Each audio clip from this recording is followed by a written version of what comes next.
Well, all right, all right. I've thrown a quick build in here, and I'm juicing it now.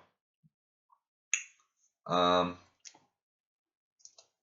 Let me show y'all what all the hype is about, if I can, on camera. It's kind of got to be level. I don't know if I'm gonna be able to do this. Let's try this. Will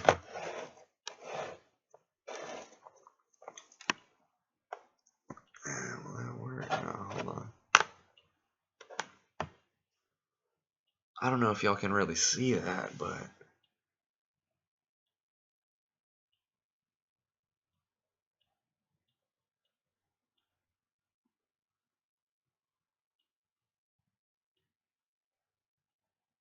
it pulls the juice straight to the coils, just like it is supposed to do.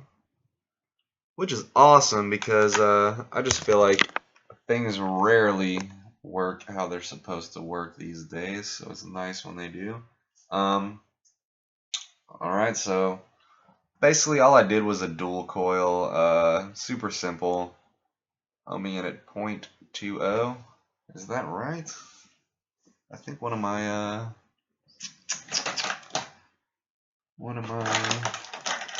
screws might have came a tad bit loose.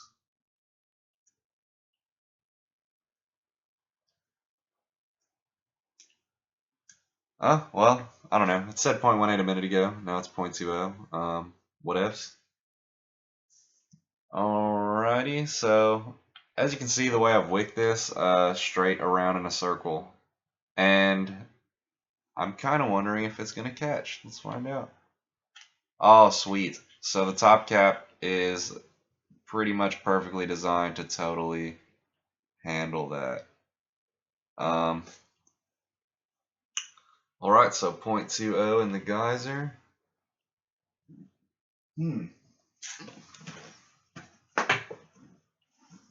There we go.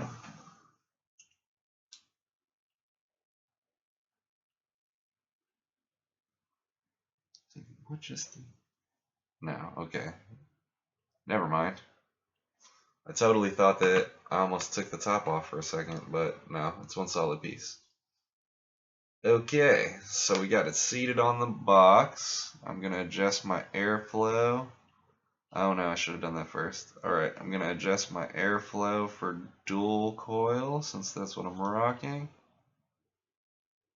Alright, Legionnaire box, Geyser RDA, and Copper Vicious Ant Chaplain tip. And let's see what she does. 0.20 dual coil. So I'm not expecting a whole lot. It's not a quad coil build, but let's see what happens here.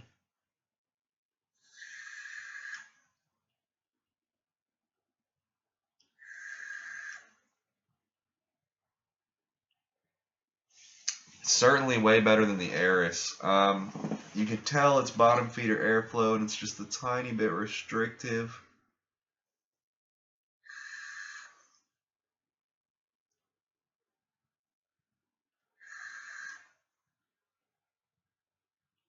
But okay, Clouds. But what I'm thinking is we're cutting the airflow in half. So I'm going to throw in a 3 coil airflow and let's see.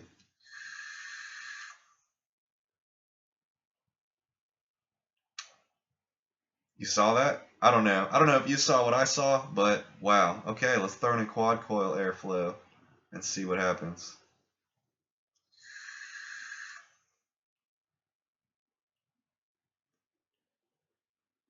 Yeah. So I really like the idea of the airflow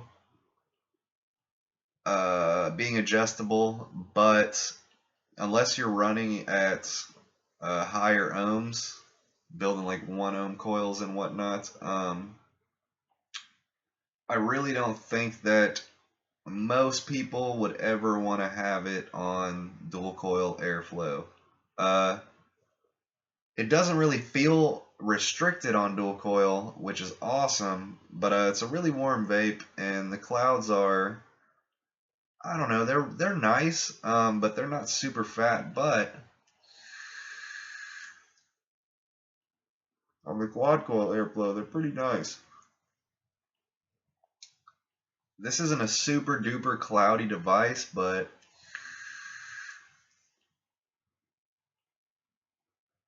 the flavor on it is real good. Really good.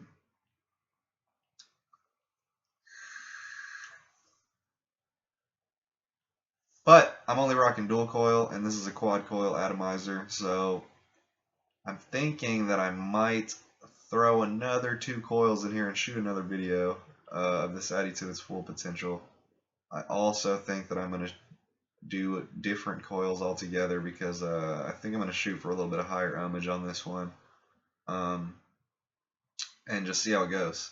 I think like a 0.6 in here might be a pretty sweet spot, only because of the bottom feed airflow really kicking up your coils. It produces quite a bit of heat.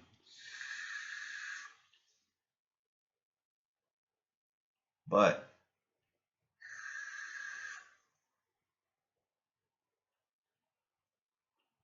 pretty darn tasty, and I feel like I hit it quite a few times.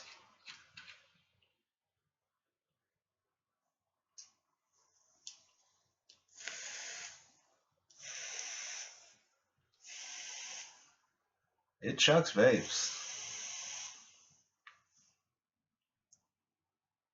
My wick still isn't even dry. Pretty nice, pretty nice. Pretty darn nice. I'm still going to give this device a 10 out of 10. I think it's awesome. It does not leak out of the airflow. It's a pretty genius design. Cosmetically, I really like it. I can't really find a problem with it. It's a little strange to build on, only because, I don't know, I'm a perfectionist and I had to basically put I don't know, you'll see it's got 4 holes around each post, and you got to aim for the hole on the other side, or else it goes out the hole on the side. And you can still tighten the screw down, and you can do that if you want, but I was looking at it, and I just didn't feel like it was going to make optimum connection, and so I couldn't do it. I had to run it through, and then it was a little hard to trim the leads. So what I eventually did was just I trimmed my leads down crazy short, and I put them into where they just barely went through the other side and tightened it down. Like, there's not really any trimming your leads in this device. But for a skill builder, that should be no problem at all. So, I mean, this might be a little bit of an advanced user device. If you're just getting into RDAs, I would say definitely get one because they're in limited supply. But you might be frustrated building on it for just a little bit until you figure it out. That being said, I really like this thing. I really like the way it looks. I cannot wait to throw it on my authentic Dark Knight when it gets here in 2 days. That's going to be fly, and then I'll shoot another video. That's when I'll do the quad coil video. I'll show you quad coils on the authentic Dark Knight, and I'll review that as well. So stay tuned for that. And I'm going to definitely vape some more on this Geyser immediately.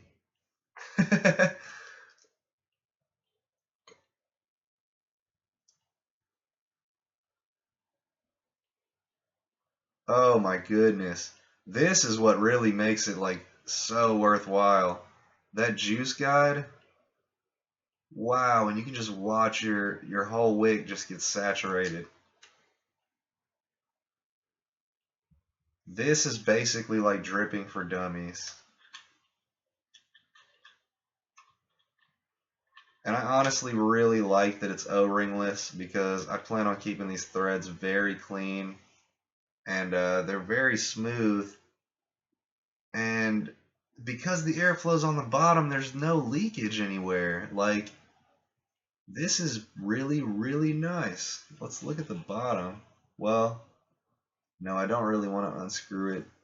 as I stated before, it's a little complicated, but I just don't want to mess up my airflow right now because I'm about to vape. But when I'm about to finish this video, I'll unscrew it and we'll look at the bottom.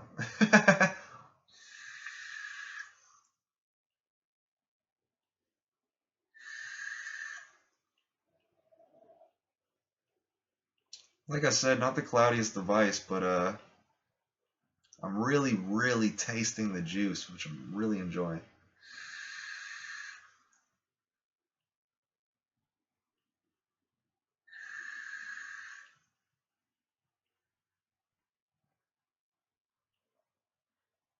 Pretty darn nice.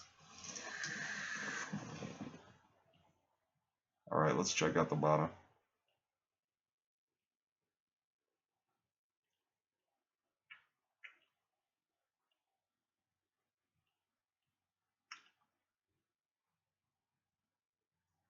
Alright, so there is a tiny bit of juice on the bottom, but I do think that was already on my 510 from having the last atomizer on here. I don't think that's from just now. Now that I'm thinking back on it, I should have definitely cleaned my 510 before I put this on here, but I really just considered looking at it. I hadn't pre-planned that. That was something that I just did on the spot. But I will say I expected it to be dry, and I'm pretty sure when I clean my 510 it will be dry. And I'm going to say there's not really any leakage. You might want to get a polishing cloth because I just put a perfect fingerprint on the side. This is like a mirror finish.